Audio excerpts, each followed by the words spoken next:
Hello, good day everyone. How are you guys doing? Today I'm here to make my fourth video and I'll be covering the topic Venus. Basically, the topic will be why Venus is called a morning and an evening star. So, this will be our main important topic, the actual topic that we're going to cover. And to make this understanding easier, what I'm going to do is I'm going to start off with the topic number one, that is elongation. What is elongation? What do we mean by morning and evening star? How to identify Venus? Like today for us, when we go on our terrace or our balconies, how can we just go up there and actually look at Venus and get the idea of how the planet looks with our naked eye as well? Because in this month of July, that is in the year 2020, 5 planets are visible. That is a coincidence, you can call it, or a celestial activity, you can call it, that 5 planets, that is Jupiter, Saturn, Mars, Venus and Mercury, they are all visible. The easiest to be observed is Venus. How are we going to do that? I'll explain to you in this video. Alright, let's start with our first topic, that is elongation of planets. What is elongation? In this diagram, you can see this green circle. This is the Earth. This is the Sun. This is orbit of the Earth. I've made it circular, but actually it is elliptical. This blue circles you can see, this is Venus. These are different positions of Venus, V1, V2, V3 and V4 as it goes around the Sun.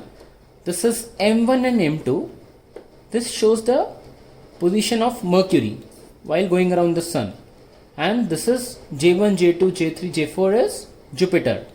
All planets that lie between Earth and Sun, that the orbit is smaller than the Earth, like Mercury, Venus, these 2 planets, these are called the inferior planets. And any planet whose orbit lies outside the Earth, that is bigger than the Earth, like Jupiter, Saturn, Uranus, other planets, they are called the superior planets. So for our understanding, I've shown Venus, Mercury and Jupiter. Now, you see, in this position, V1 and E, Earth is here right now, going around the Sun. Venus is here. When Venus is in position V1, that is in line with Sun, Earth, Venus and Sun are in line. This position is called conjunction. You see position V3, when Venus goes around and comes to this position, it is called V3. This is called the superior conjunction. That is, at this position, Venus does not lie between Sun and Earth, but still it is in the same line if you observe from the Earth. That is called superior conjunction, and V1 is called the inferior conjunction. Now, what is elongation? Elongation is basically angle at the center of the Earth formed between this line that passes through center of the Sun and the Earth, that joins the both, and the second line that passes through center of Venus. So this angle that you see, observe here, this is called the elongation of the planet at that position. Now for Venus, it is an inferior planet, so the maximum value, that means the maximum angle that it is going to form on the Earth is 47 degrees, not more than that. Similarly, Mercury has a smaller orbit, so it forms an angle of about 26 degrees. These are the maximum values that I am talking about. Now you can see Jupiter in this position. You see, this is 90 degrees. This angle goes to 90 degrees, it goes to 180 degrees also. So superior planets, they form bigger angles. This is called quadrature. When the angle on the Earth is 90 degree, formed between Jupiter and Sun. Okay, now since you have understood what is elongation, now I'm going to talk about a specific case when Venus is at this position, that is maximum elongation west. Okay, you must be observing that Venus looks on the eastern side of the Sun. Still, it is called the western elongation. Why? I'm going to explain that too. Okay, next step. Let me explain to you what is the use of this elongation for defining Venus as a morning and an evening star. Alright, now to understand this concept in a better way, For now, we will forget that Earth is going around the sun. That revolution part of the Earth is taken out for the moment.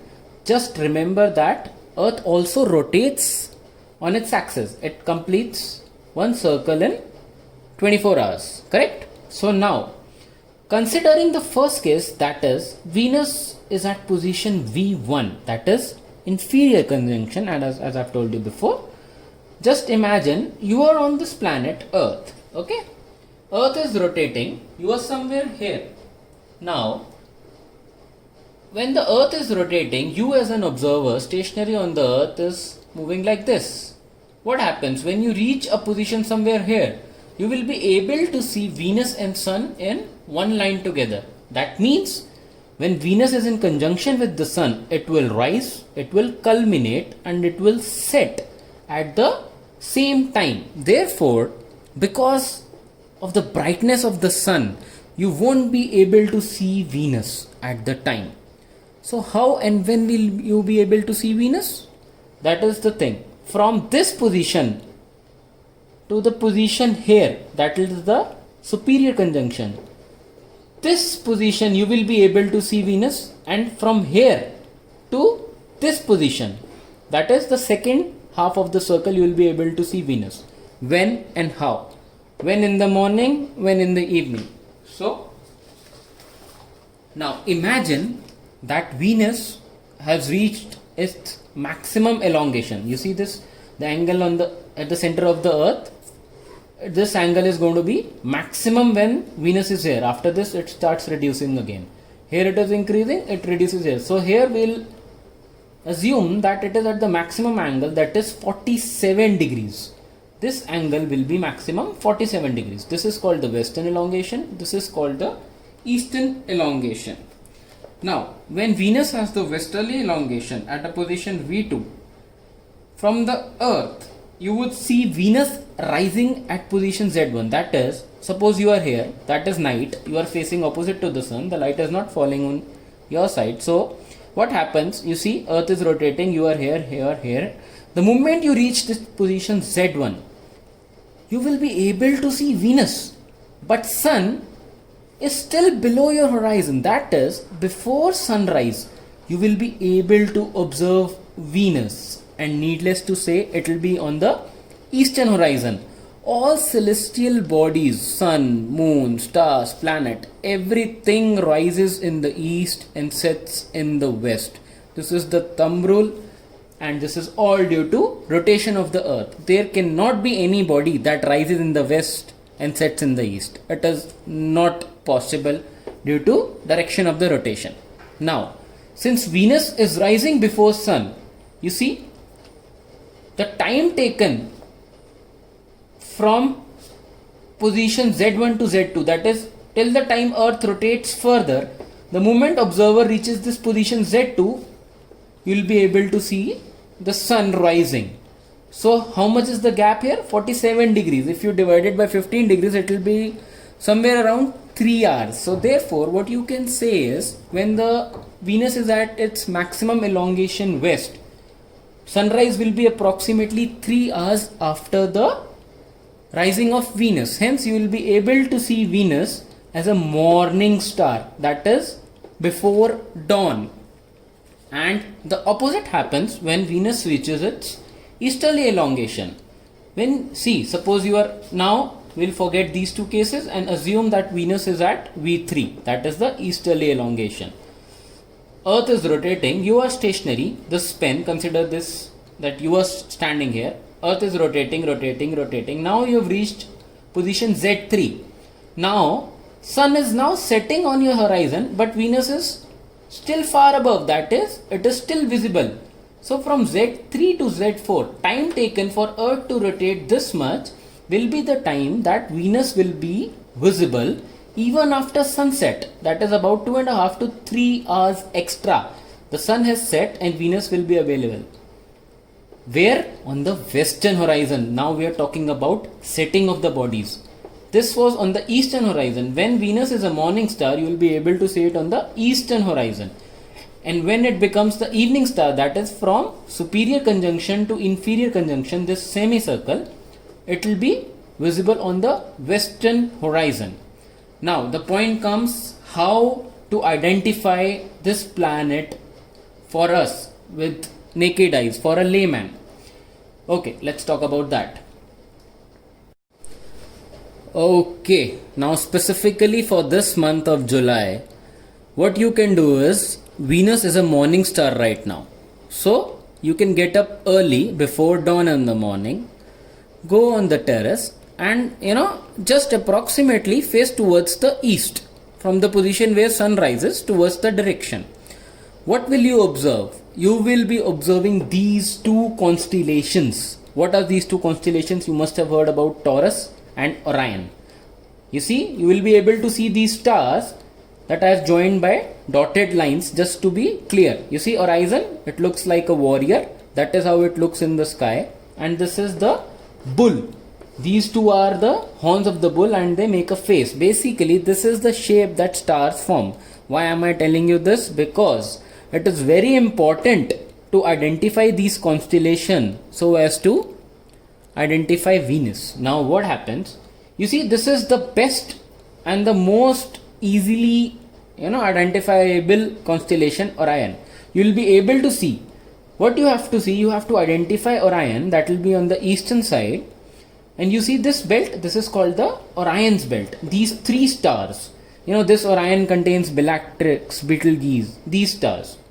So if you see in direction of these belt, it will direct to you towards a star that is brownish and reddish in color. It will be bright enough, the magnitude is low enough, so you will be able to identify this star. It's very easy. Just look at these three stars, go in the direction, just these lines won't be available in the sky, okay, so you just make sure you get it right. Okay, you will be looking in the same direction, and you will be able to identify this star. This is called Aldebaran. Why is this star important? Because position of Venus will be only 2 to 3 degrees closer to this star. So once you identify this star in the sky, this constellation is Taurus.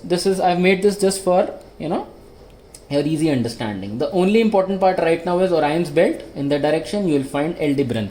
Brownish red. It will look brownish red, not like other star. They look white and something else. This will look brownish red. So closer to this, you will be able to see a celestial body that is very, very bright right now.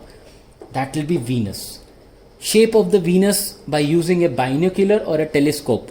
I think at home we must be having a binocular. Even if we don't have a binocular, you will be able to see this with a naked eye.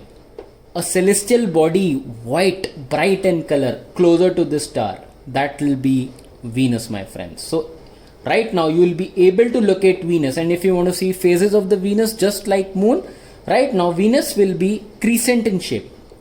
It will be very bright and crescent. Once the Venus becomes full, it becomes dull because it goes far away from the earth. It is on the superior conjunction that time. But in July, that is this month, you will be able to locate Venus very close to this star. So the first step is to locate this Orion.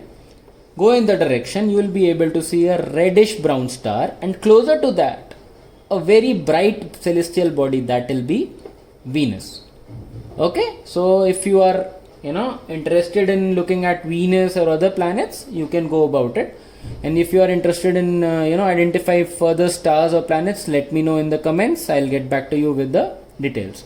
For now, I think that will be all. Thank you so much for watching. Like and share, subscribe for the channel, and I'll be uploading more videos soon. Thank you.